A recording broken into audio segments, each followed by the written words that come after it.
kita sudah ada satu slogan nih Mas Arya dan sahabat Sonora bahwa Apa? ketika kita cedera, terutama bila cederanya bersifat akut, maka berlaku no harm ya. Oh, No harm ini apa?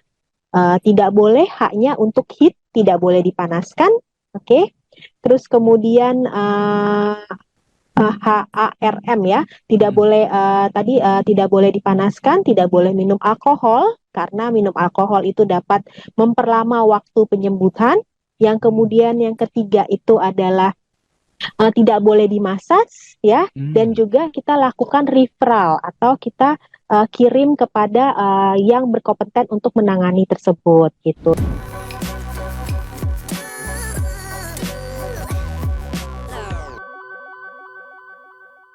Kalau udah cedera, ya kita juga nanti yang jadi ngepanen dampak dari cedera tadi.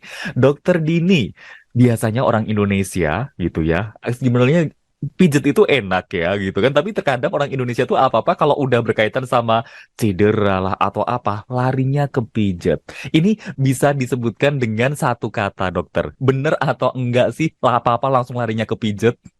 Oke, terima kasih Mas Arya dan juga sahabat Sonora. Memang benar sekali ya, budaya kita itu kalau cedera tidak jauh-jauh dari pijat gitu ya. Iya, iya.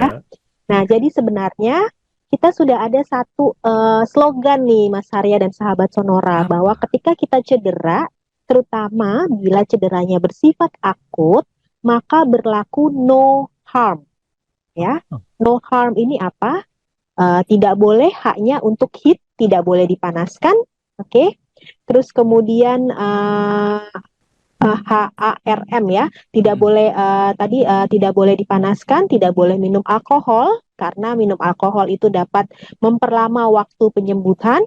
Yang kemudian yang ketiga itu adalah tidak boleh dimasaj ya, dan Hmm. juga kita lakukan referral atau kita kirim kepada yang berkompeten untuk menangani tersebut gitu. Jadi Oh. jangan dipijet, jangan dikasih yang panas-panas, terutama untuk yang cedera yang bersifat akut, itu tidak boleh digunakan sama sekali yang bersifat panas ataupun dipijet. Kenapa? Nanti akan memperparah dari reaksi peradangan yang ada di situ, gitu Mas Arya dan juga sahabat Sonora. Yang hobi pijat berarti ditahan-tahan dulu ya dokter ya. Nah, dokter, Ya, lalu apa yang benar harus sekali. dilakukan? Langkah apa yang harus dilakukan pertama kali gitu? Karena kadang kalau udah ngerasa cedera itu kan pasti, ya yang pertama obviously bakal langsung panik gitu ya. Tapi apa langkah pertama yang harus dan juga sebaiknya dilakukan oleh penderita cedera maupun juga orang-orang yang ada di sekitarnya sebelum dibawa langsung ke tempat pijat tadi, dokter? Ya, nah jadi memang kalau kita untuk melakukan suatu tindakan atau penanganan cedera, yang pasti yang pertama adalah kita ketahui dulu jenis cederanya ini apa ya, Mas Harya ya dan juga sahabat Sonora. Karena Mm-mm. beda cederanya, otomatis beda penanganannya. Untuk Oke. yang cedera-cedera akut, misalnya cedera tadi karena terkilir, karena kesleo gitu ya, atau misalnya ada lebam-lebam gitu di situ.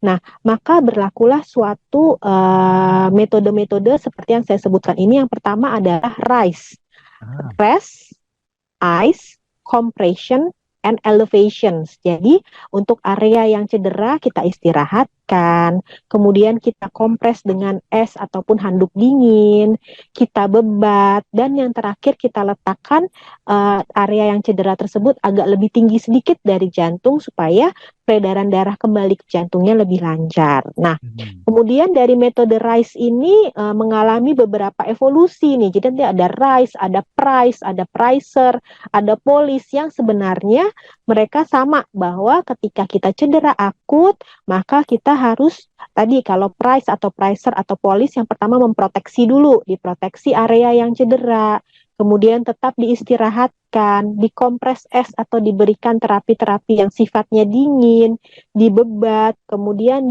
elevasi atau diletakkan lebih tinggi dari jantung kita dan bisa diberikan terapi seperti obat-obatan pengurang rasa sakit, obat-obatan anti peradangan, atau kita refer ke rumah sakit atau tenaga kesehatan yang memang berkompeten dalam menangani hal tersebut. Begitu, Mas Arya. Itu untuk kalau yang akut ya. Ya, yang akut. Nah, nanti Oke. berbeda kalau misalnya cederanya dikarenakan kram otot misalnya. Nah, kalau Ah. yang kram otot tidak boleh kita berikan yang sensasi dingin atau terapi dingin karena akan tambah kram gitu kan. Nah, kram otot ini kan dia ototnya menegang, kontraksi terus-menerus. Jadi kalau kram harus segera diberikan yang sifatnya sensasi panas supaya ototnya lemas gitu. Jadi jangan kebalik nih, kalau cederanya misalnya karena akut terkilir, tersreo, kemudian misalnya jatuh gitu ya, lebam-lebam. Nah, jangan diberikan yang panas-panas karena nanti akan radang, akan makin membengkak.